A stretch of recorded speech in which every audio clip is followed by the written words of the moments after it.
Hello students of class 10।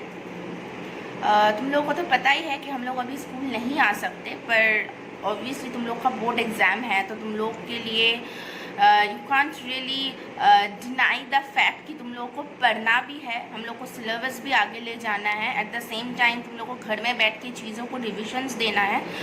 एक तरह से तुम लोगों के लिए अच्छा है कि तुम लोग घर में बैठ के प्रॉपरली रिविजन दे सकते हो। तो कोई भी अगर चीज़ें जो कि स्कूल की वजह से टाइम नहीं मिलता होगा, जो अभी तुम लोग को मिल जा रहा है, तो that is one of the positive outcomes तो तुम लोग बोल सकते हो। तो हम लोग का जो सिलेबस है लाइफ साइंस का, वो चैप्टर 3 तक हो चुका था, पर चैप्टर 3 का कुछ हिस्सा बाकी था। ये वीडियो में मैं तुम लोग का चैप्टर 3 का जो बचा हुआ टॉपिक्स है उसको मैं एक्सप्लेन कर दूंगी। इसके ऊपर है ये वीडियो। तो तुम लोग अपना बुक्स निकालो।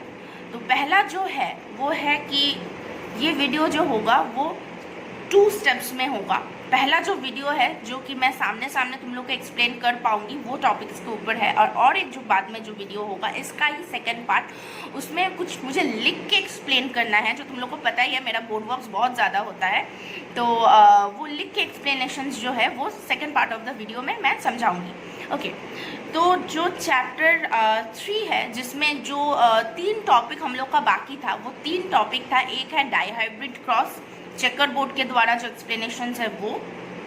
नेक्स्ट है तुम लोग का सेक्स डिटर्मिनेशन इन मैन, और तीसरा टॉपिक है वो है कि सम कॉमन जेनेटिक डिजीज। अब जो बात है, तुम लोग को मैं चैप्टर्स एक्सप्लेन करूंगी। तुम लोग का जो काम है वो तुम लोग जानते ही हो कि एक्सरसाइज तुम लोग को सॉल्व करना है। तो वंस तुम लोग का चैप्टर एक्सप्लेन कर दिया जाए, तुम लोग का ये काम होगा कि तुम बुक के पीछे जो एक्सरसाइजेस है वो तुम लोग को सॉल्व करना है, जो तुम लोग को पता ही है। तो जो स्कूल खुलेगा तो वो चैप्टर्स मुझसे चेक करा लेना। ओके, तो अभी फ़िलहाल वीडियो के ऊपर कंसंट्रेट करते हैं, जो कि है कि जो 3 टॉपिक मैंने बोला, पहला तो था कि डाइहाइब्रिड क्रॉस, दूसरा था सेक्स डिटर्मिनेशन। ये दोनों टॉपिक के लिए मुझे कॉपी में या फिर कोई भी जगह में लिख के एक्सप्लेन करना पड़ेगा तुम लोगों को, इसलिए मैं next part of the video में वो 2 टॉपिक को लेकर डिस्कस करूंगी। अभी जो मैं 1 to 1 डिस्कस कर सकती हूँ वो है सम कॉमन जेनेटिक डिजीज।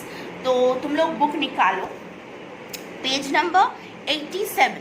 तो पेज नंबर 87 में जो है वो है सम कॉमन जेनेटिक डिजीज। पहला वाला जो कॉमन जेनेटिक डिजीज़ है उसको हम लोग बोलते हैं कलर ब्लाइंडनेस। काफ़ी कॉमन है, तुम लोग नाम सुना होगा इसका। तो कलर ब्लाइंडनेस में क्या होता है कि जो पर्सन को कलर ब्लाइंडनेस होता है वो पर्सन यूजुअली कलर को डिटेक्ट नहीं कर पाता है, उनका आँख वो कलर को डिटरमाइन नहीं कर पाता है। तो कलर ब्लाइंडनेस जो है वो एक एक्स क्रोमोसोम लिंक्ड डिजीज़ है। Now what is this x chromosome linked disease? पहला तो है, तुम लोग ये जानते हो कि मेल क्रोमोसोम में 2 क्रोमोसोम होता है जो कि है एक्स एंड वाई, और फीमेल क्रोमोसोम में 2 क्रोमोसोम होता है जो कि है एक्स एक्स। अब कोई डिजीज अगर एक्स लिंक्ड है, मतलब क्या है कि जो एक्स क्रोमोसोम है that is been affected with this particular disease. अब क्या होता है, एक्स लिंक्ड डिजीज यूजुअली अगर कोई डिजीज एक्स लिंक्ड है तो वो डिजीज मेल को ज़्यादा इफेक्ट करेगा। क्यों करता है? देखो, क्योंकि फीमेल में ऑलरेडी 2 एक्सेस है, तो अगर कोई एक एक्स इन्फेक्टेड है या फिर अफेक्टेड है तो जो दूसरा एक्स होगा that will do the work, ठीक है। पर मेल में क्या होता है, क्योंकि एक्स और वाई 2 क्रोमोसोम होता है, तो अगर उनका एक्स अफेक्टेड हो जाता है तो नॉर्मली मेल में वो डिजीज़ शो करने लगता है। तो अगर कोई भी डिजीज़ एक्स लिंक्ड है तो समझ लेना that is majorly affected in man. Okay, तो पहला डिजीज़ जो है वो है कलर ब्लाइंड, जो मैंने बोला। तो colour blind is an x linked disease. तो इसमें क्या होता है, पर्सन को कलर समझ में नहीं आता है। तो कलर ब्लाइंड यूजुअली 2 टाइप का होता है, एक है प्रोटैनोपिया और दूसरा है ड्यूटेरोपिया। तो प्रोटैनोपिया में क्या होता है, एक पर्सन को अगर प्रोटैनोपिया है तो वो रेड कलर को नहीं समझ पाता है, और अगर उसको ड्यूटेरोपिया है तो वो पर्सन ग्रीन कलर समझ नहीं पाता है, ठीक है। तो नेक्स्ट है, तो कलर ब्लाइंडनेस वेरी सिंपल है कि कलर ब्लाइंडनेस अगर इन जनरल किसी को होता है तो उसको कलर समझ में नहीं आता है. Colour blindness are of two types, protanopia and deuteranopia. Protanopia में रेड कलर समझ में नहीं आता है और ड्यूटेरोपिया में ग्रीन कलर समझ में नहीं आता है. क्लियर. नेक्स्ट हम लोग मूव ऑन करेंगे to the disease haemophilia. Haemophilia में क्या होता है? Haemophilia is the bleeding disorder. इसमें क्या होता है, अगर किसी पर्सन को कट हो जाए तो उसमें क्लॉट करने में काफ़ी टाइम लगता है. यूजुअली तुम लोग को पता है कि हम लोग को अगर कोई वुंड होता है, कोई कट होता है, तो वो काफ़ी ऑलमोस्ट 8 मिनट्स के अंदर में एक प्रॉपर क्लॉटिंग हो जाता है. पर अगर कोई पर्सन हीमोफीलिया से अफेक्टेड है तो उनको ब्लड क्लॉटिंग होने में काफ़ी टाइम लग जाता है, शायद ना भी हो. तो देखो, the disorder may be developed due to deficiency of the clotting factor in the affected individual and therefore the individual having hemophilia due to continuous bleeding may die. अब देखो, अगर ब्लड क्लॉट नहीं करेगा और कंटिन्यूअस ब्लीडिंग होता रहा तो it's very मैंने नेचुरल कि वो पर्सन मर जाएगा. ठीक है.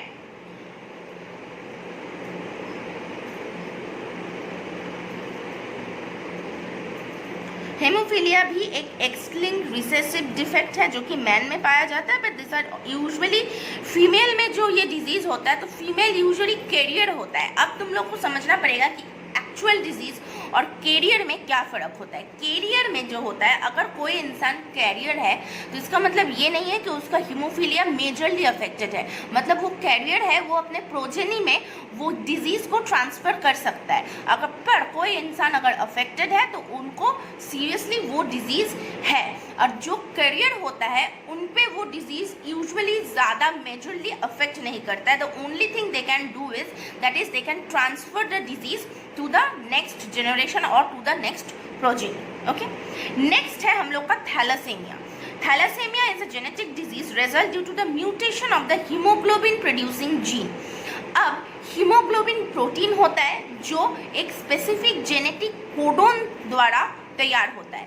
वो जेनेटिक कोडोन में अगर म्यूटेशन होता है, what is mutation? Any sudden change in the genetic codon. Okay. तो अगर जेनेटिक कोड में कोई चेंज हो जाए उसको हम लोग बोलेंगे म्यूटेशन. तो ये म्यूटेशन जब जेनेटिक कोड में चेंज होता है, जो कि हीमोग्लोबिन प्रोड्यूसिंग जीन है, अगर वो जीन में जेनेटिक कोड में कुछ चेंजेस हो रहा है तो उसके वजह से थैलासेमिया होता है. तो थैलासेमिया क्या है? ये ब्लड डिजीज है when the affected individual suffers from anaemia. Anaemia मतलब खून का कम हो जाना. ठीक है.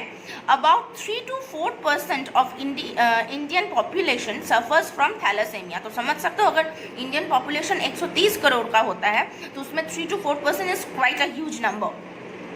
There are 2 kinds of thalassemia. 2 form होता है थैलासेमिया का. एक है थैलासेमिया माइनर, एक है थैलासेमिया मेजर. तो थैलासेमिया माइनर में क्या होता है? वो डिजीज कैरी करता है. This is almost a type of carrier. तो क्या होता है? वो डिजीज कैरी करता है पर उनमें वो ज़्यादा फेटल नहीं होता है. What is fatal? That can kill a person. ठीक है. अगर किसी को फेटल डिजीज है मतलब वो इंसान मर भी सकता है, मर ही सकता है. तो अगर किसी को थैलासेमिया माइनर है तो उनमें शायद कुछ माइनर सिम्टम्स नज़र आता है और वो कैरियर के हिसाब से काम करता है, जो कि नेक्स्ट प्रोजेनी में वो डिजीज़ को सेंड कर सकता है. पर कुछ माइनर सिम्टम्स होता है पर वो इंसान मर नहीं जाता है. पर अगर किसी के पास थैलासेमिया मेजर में अफेक्टेड है, कोई इंसान अगर थैलासेमिया मेजर है तो ऑब्वियसली दो symptoms are much more severe और that can be fatal as well. तो हम लोग देखेंगे कि थैलासेमिया माइनर्स में क्या क्या सिम्टम्स हैं एंड थैलासेमिया मेजर में क्या क्या सिम्टम्स हैं. थैलासेमिया माइनर में क्या होता है? शॉर्टनेस ऑफ ब्रेथ, सांस लेने में प्रॉब्लम होता है. डिलेड ग्रोथ, मतलब अगर कोई भी चीज़ ग्रो कर रहा है, कोई बच्चा बड़ा हो रहा है, कुछ भी हो रहा है तो वो डिलेड हो जाता है, मतलब धीरे धीरे ग्रो करता है. कोई इंसान जल्दी, नॉर्मल इंसान जितना जल्दी स्पीड में ग्रो करता है, अगर कोई बच्चा थैलासेमिया से अफेक्टेड है तो उसको ग्रो करने में काफ़ी टाइम लग जाता है. वीक बोन्स, हड्डी जो होता है वो काफ़ी वीक होता है. नेक्स्ट, एक्सट्रीम फैटिग, मतलब बहुत टायर्डनेस हो जाता है. ठीक है. तो ये जो मैंने अभी सिम्टम्स बोला, ये मेजरली जो थैलासेमिया माइनर पेशेंट है इसके ऊपर वो लोग ये यूजुअल सिम्टम्स शो करते हैं. नेक्स्ट जो सिम्टम्स है वो है basically for the patient who are affected with thalassemia major. तो पहला क्या है, लॉस ऑफ एपेटाइट, भूख नहीं लगता है। नेक्स्ट है jaundice. Jaundice itself is a disease, तुम लोग को पता ही है, अगर थैलेसीमिया मेजर है तो वो इंसान जॉन्डिस से भी अफेक्टेड होता है। जॉन्डिस में क्या होता है, बिलीरुबिन जो होता है, लिवर जो प्रोड्यूस करता है बिलीरुबिन, वो काफ़ी मात्रा में बढ़ जाता है, और जॉन्डिस होने में भी लॉस ऑफ एपेटाइट होता है, मतलब भूख नहीं लगता है, and the person usually appears yellow. Okay, next enlarge spleen, liver and heart. Spleen, liver और हार्ट, तीन जो मेजर ऑर्गन है, ये एनलार्ज हो जाता है। एनलार्ज मतलब साइज में बड़ा हो जाता है, थोड़ा फुल जाता है। तो ऑब्वियसली अगर कोई ऑर्गन उसका ओरिजिनल साइज से बड़ा हो जा रहा है, एनलार्ज हो रहा है, तो उसका फंक्शंस में भी डिटोरिएशंस, डिफिशियंसी आएगा। Okay, next is similar weak bones, हड्डी वीक हो जाता है। उसके बाद है सीवियर एनीमिया। तो एनीमिया क्या होता है, खून का कमी, द पर्सन स्टार्ट्स अपीयरिंग पेल। ठीक है, मतलब हम लोग के शरीर के अंदर ब्लड है, इसीलिए हम लोग का एक प्रॉपर कम्प्लेक्शन होता है जो तुम लोग देख पाते हो।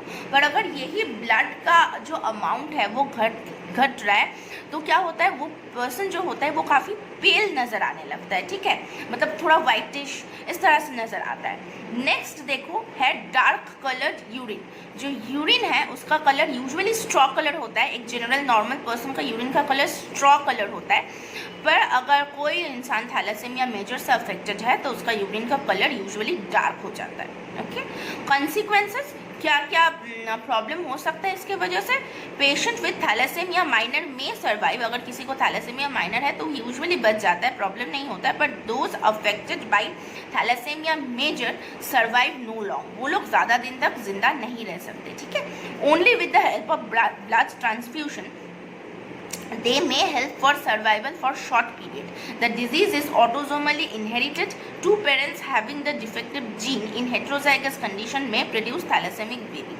तो क्या होता है, अगर किसी पर्सन को थैलेसीमिया मेजर है तो यूजुअली वो पर्सन जिंदा नहीं रह पाता, कुछ दिनों तक, कुछ शॉर्ट पीरियड तक उसको जिंदा रखा जा सकता है through blood transfusion. What is blood transfusion, blood change कर, मतलब ब्लड को चेंज किया जाता है on a regular interval, 3 months interval ऐसा कुछ में ब्लड को चेंज किया जाता है। नेक्स्ट, अगर दो पर्सन मतलब पेरेंट, मम्मी और पापा, दोनों को अगर थैलेसीमिया माइनर है तो it's very much there is a chance कि जो उनका प्रोजेनी होगा, जो नेक्स्ट जनरेशन होगा, that will be affected with thalassaemia major.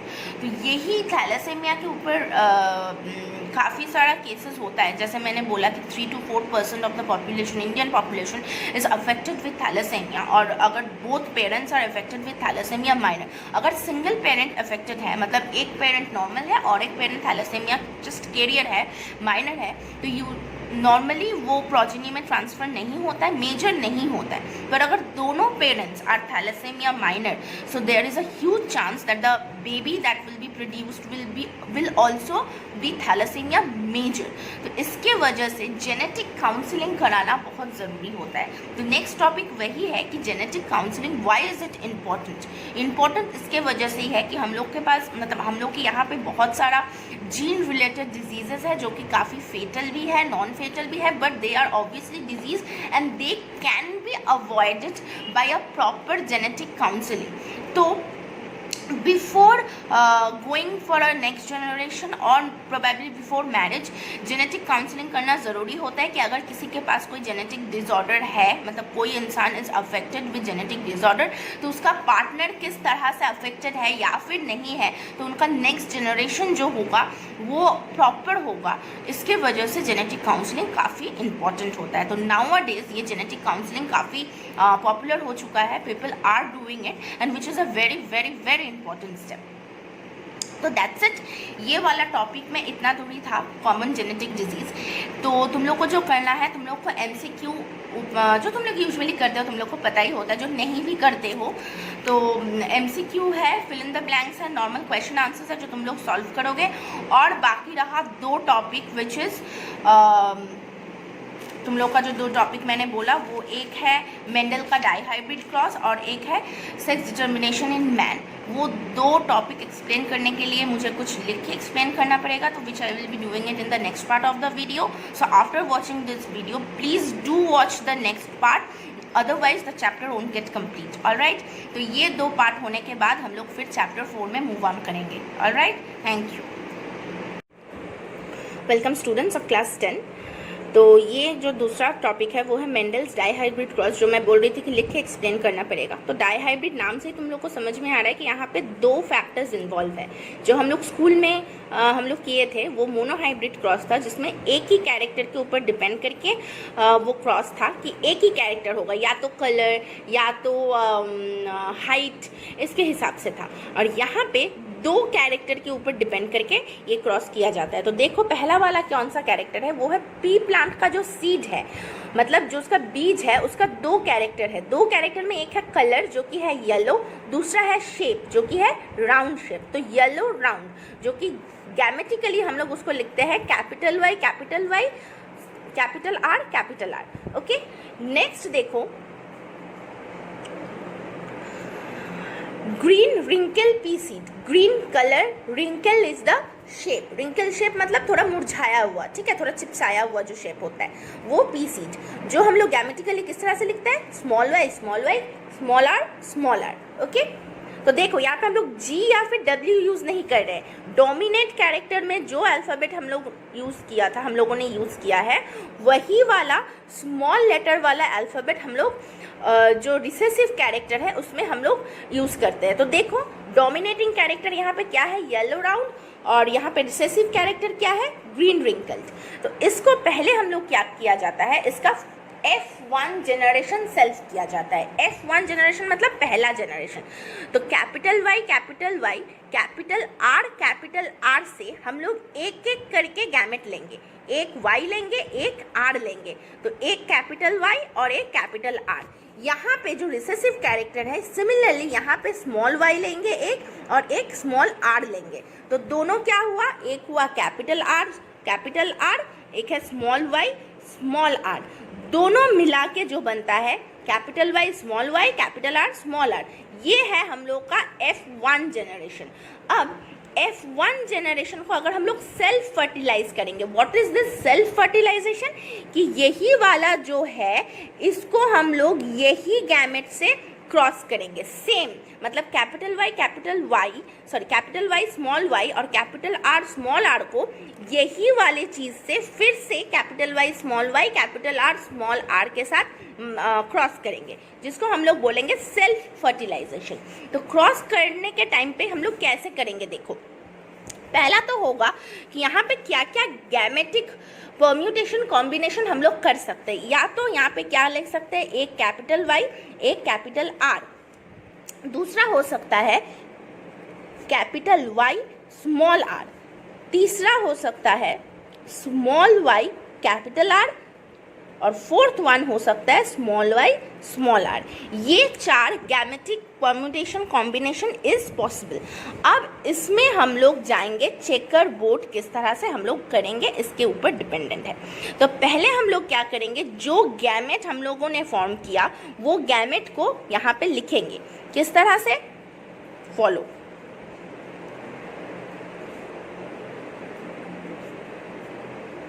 अच्छा, पहला बात तो चेकर बोर्ड करने के टाइम पर जो हम लोग को साइन देना पड़ता है, दिस इज फीमेल, यहाँ पे फीमेल गैमेट्स है, और ये वाला है मेल गैमेट, यहाँ पे मेल गैमेट है। क्योंकि ये सेल्फ है मतलब ये सेम चीज़ें हम लोग यहाँ पे भी सेम लिखेंगे।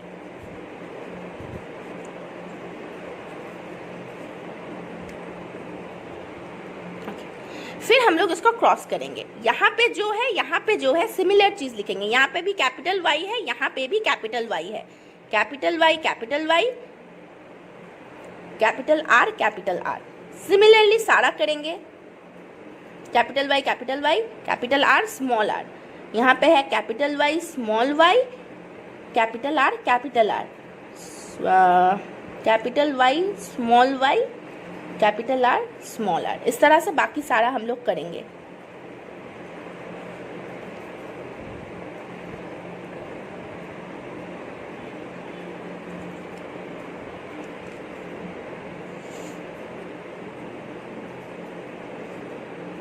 मेरे साथ साथ तुम लोग भी करो, समझ में आ जाएगा। Capital Y small Y capital R capital Y small Y capital R small R, small Y capital R small Y capital R small R, capital Y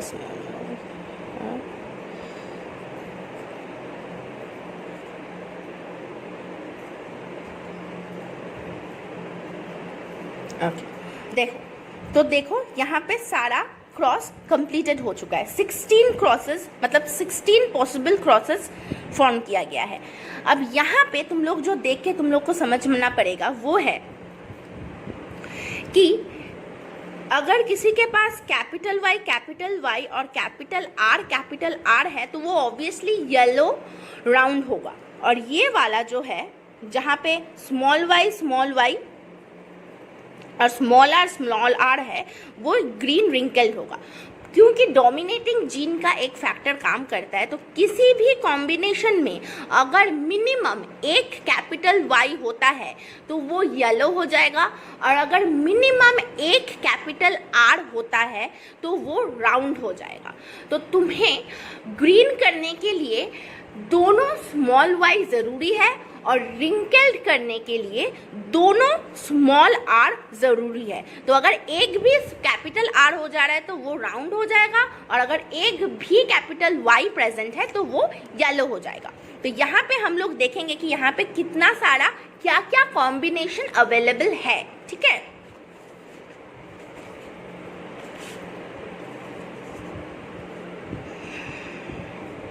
देखो तो यहाँ पे जो है कितना सारा येलो राउंड है। तो देखो येलो हम लोग पहले जो देखेंगे वो जो है वो है फिनोटिपिक रेशियो। दो टाइप का रेशियो है जो मैंने पहले दिन ही एक्सप्लेन किया था, वो है जेनोटिपिक रेशियो और दूसरा है फिनोटिपिक रेशियो। तो पहले कंफ्यूजन को घटाने के लिए हम लोग जो करेंगे वो है फिनोटिपिक रेशियो। तो फिनोटिपिक रेशियो में क्या होता है कि यहाँ पे कितना सारा येलो कलर है और राउंड का है, मतलब यहाँ पे कितना सारा ऐसा कॉम्बिनेशन है जो कि येलो कलर है और राउंड शेप है। तो हम लोग गिनेंगे, देखो 1 2 3 4 5 6 7 8 9। तो यहाँ पे टोटल 9 है जो कि येलो राउंड है। नेक्स्ट इज येलो है पर रिंकल्ड है। तो इसके लिए हम लोग को क्या फाइंड करना पड़ेगा, मिनिमम एक कैपिटल वाई और दोनों जो आर होगा वो स्मॉल आर होगा। तो देखते हैं येलो और रिंकल्ड कितना है।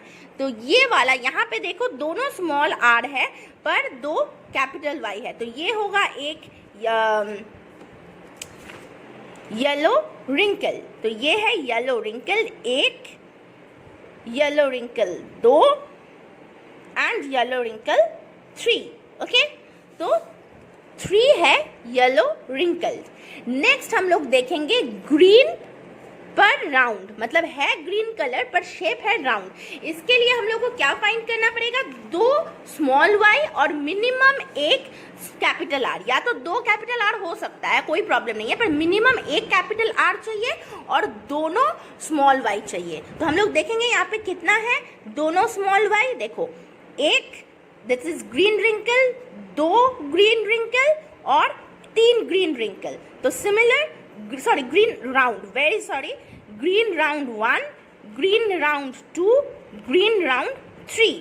तो ग्रीन कलर के लिए दोनों वाई मुझे स्मॉल चाहिए और मिनिमम एक आर, एटलीस्ट मिनिमम एक आर मुझे कैपिटल चाहिए। तो यहाँ पे 2 आर कैपिटल है तो obviously that is a round shape. यहाँ पे एक आर कैपिटल है तो 2 राउंड शेप है, यहाँ पे भी एक आर कैपिटल है तो ये भी राउंड शेप है। पर क्योंकि वाई स्मॉल है दोनों तो ये ग्रीन कलर है। तो ग्रीन राउंड कितना सारा है, 1 2 एंड 3।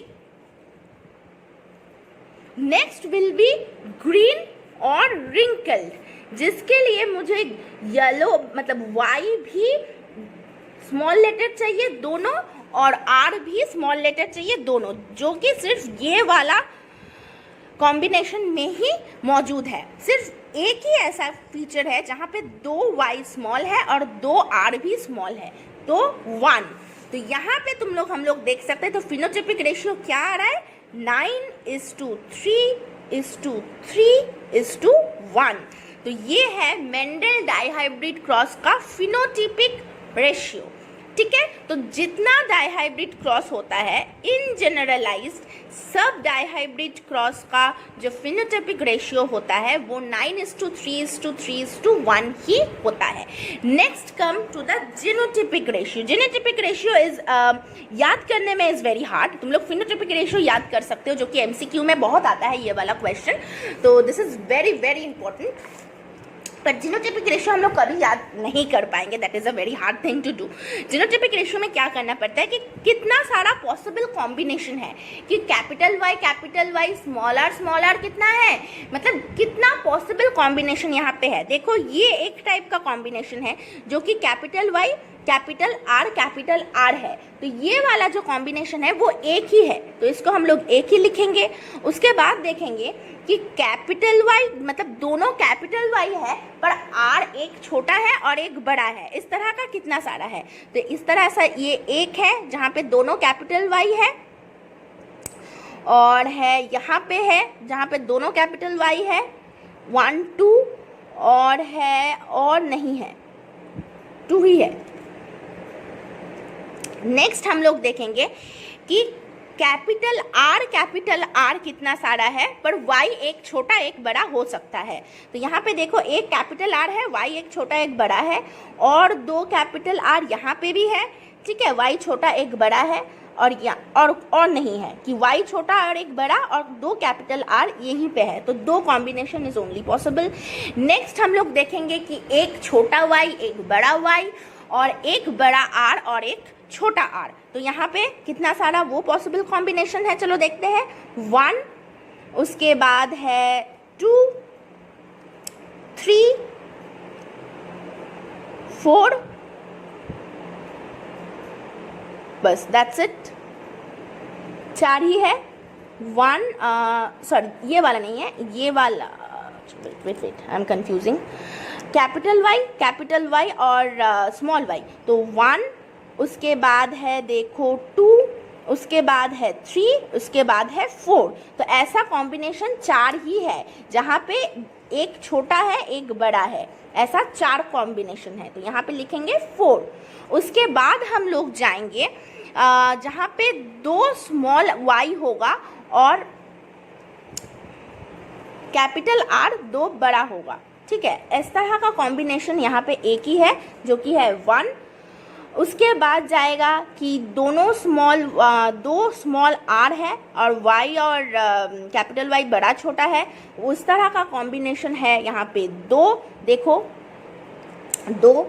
उसके बाद जाएगा 2,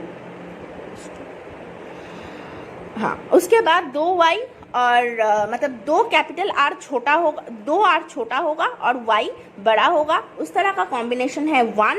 और एक होगा कि दोनों तुम्हारा जो वाई और आर है वो दोनों छोटा होगा, वो इस तरह का कॉम्बिनेशन 2 है। और लास्ट में कैपिटल स्मॉल वाई और स्मॉल आर वो कॉम्बिनेशन है 1।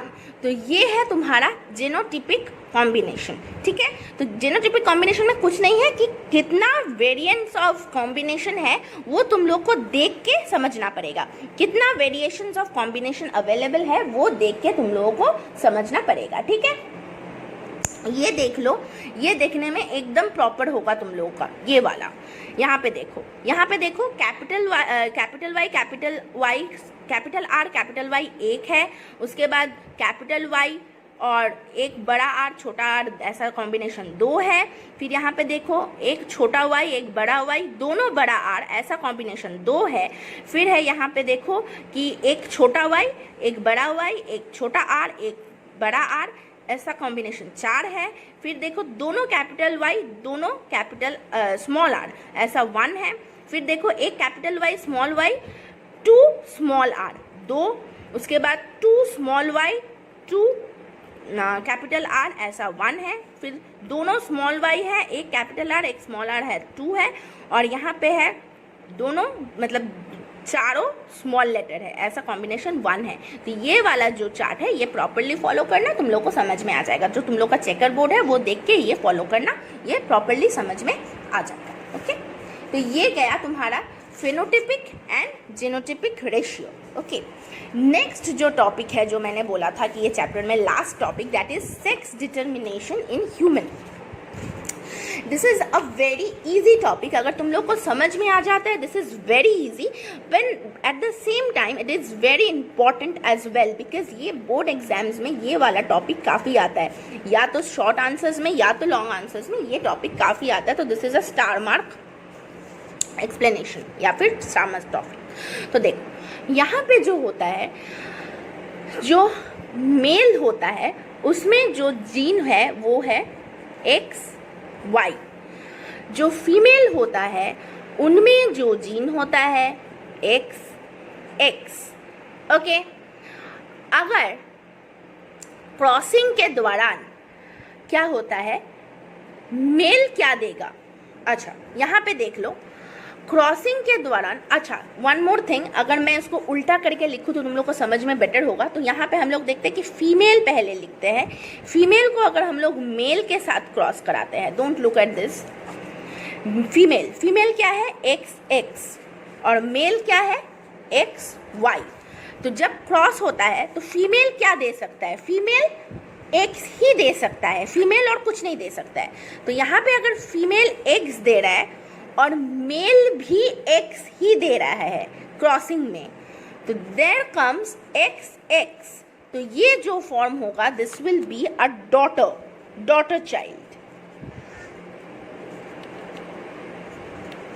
ठीक है, अगर फीमेल एज यूजुअल अपना एक्स दे रहा है और मेल एक्स नहीं दे के अपना वाई क्रोमोसोम दे रहा है क्रॉसिंग के टाइम पे, तो the gene that forms is, chromosome that forms is X and Y, जो कि है सन। ठीक है, तो ये है तुम्हारा sex determination. This is easy as water. Female X ही देगा, मेल का या तो एक्स आ सकता है या तो वाई। अगर एक्स आ रहा है तो दोनों एक्स मिलके डॉटर चाइल्ड फॉर्म कर रहा है, और फीमेल एज यूजुअल एक्स ही दे रहा है, और मेल अगर वाई दे रहा है, ये वाई है, this is a Y chromosome, अगर वाई दे रहा है तो ये फॉर्म करेगा एक्स एंड वाई, जो कि हो सकता है जो होगा सन।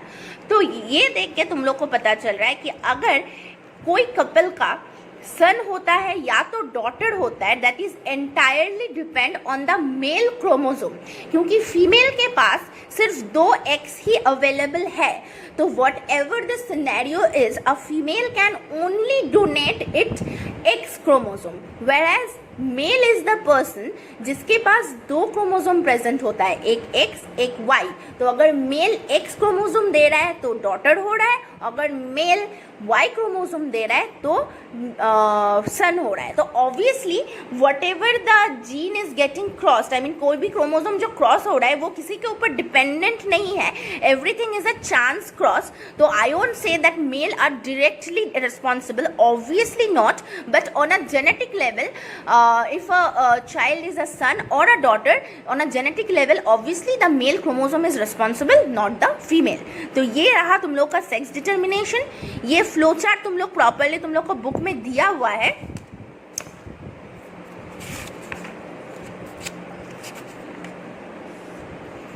अच्छा, here is the sex determination, ये देखो तुम लोग का फ्लो चार्ट दिया हुआ है। तो अब जब एग्जाम में आएगा तो हम लोग एक्सप्लेन करेंगे what is X chromosome and Y chromosome, female में क्या है मेल में क्या है, then we will explain the whole sex determination process with the help of this flow chart. Okay, तो ये गया तुम लोग का सेक्स डिटर्मिनेशन इन मैन। और यहाँ पे और एक चीज़ है जो डेविएशन फ्रॉम मेंडल्स लॉ है, ये तुम लोग का एक और छोटा सा टॉपिक है। यूजुअली मेंडल्स जो 3 हाइपोथेसिस है वो तुम लोग को एक्सप्लेन कर दिया गया है, right. Law of dominance, law of segregation, तो ये सारा तुम लोग को एक्सप्लेन कर दिया गया है। What is deviation? डेविएशन ये है कि मेंडल क्या बोला था कि अगर एक लाल फ्लावर है और एक वाइट फ्लावर है तो नेक्स्ट प्रोजेनी में या तो कुछ फ्लावर्स रेड होगा या तो कुछ फ्लावर्स वाइट होगा। Okay, this is what Mendel has said. But what is deviation? Deviation को हम लोग बोलेंगे is also termed as incomplete dominance, जहाँ पे क्या होता है, जो कि मिराबिलिस जिलोपा, ये एक फ्लावर है जो कि रेडिली अवेलेबल है। ये तुम लोग 6 o'clock फ्लावर के नाम से भी जानते हो, 6 o'clock और 9 o'clock ऐसा कुछ। तो ये फ्लावर में क्या होता है, यूजुअली रेड और वाइट तो है, पर वो क्रॉस करके रेड और वाइट नहीं दे के पिंक देता है। तो ये बात मेंडल ने कभी अपने एक्सपेरिमेंट में जाहिर नहीं किया था।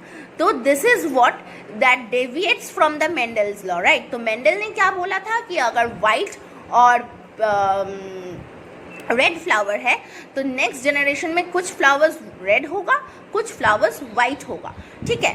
पर ऐसा भी देखा गया है कि अगर रेड और वाइट फ्लावर है तो नेक्स्ट जनरेशन में वो रेड और वाइट नहीं होके वो पिंक फ्लावर भी हो रहा है। तो this is called deviation from Mendelism and the term is called incomplete dominance. Example है मिराबिलिस जलोबा।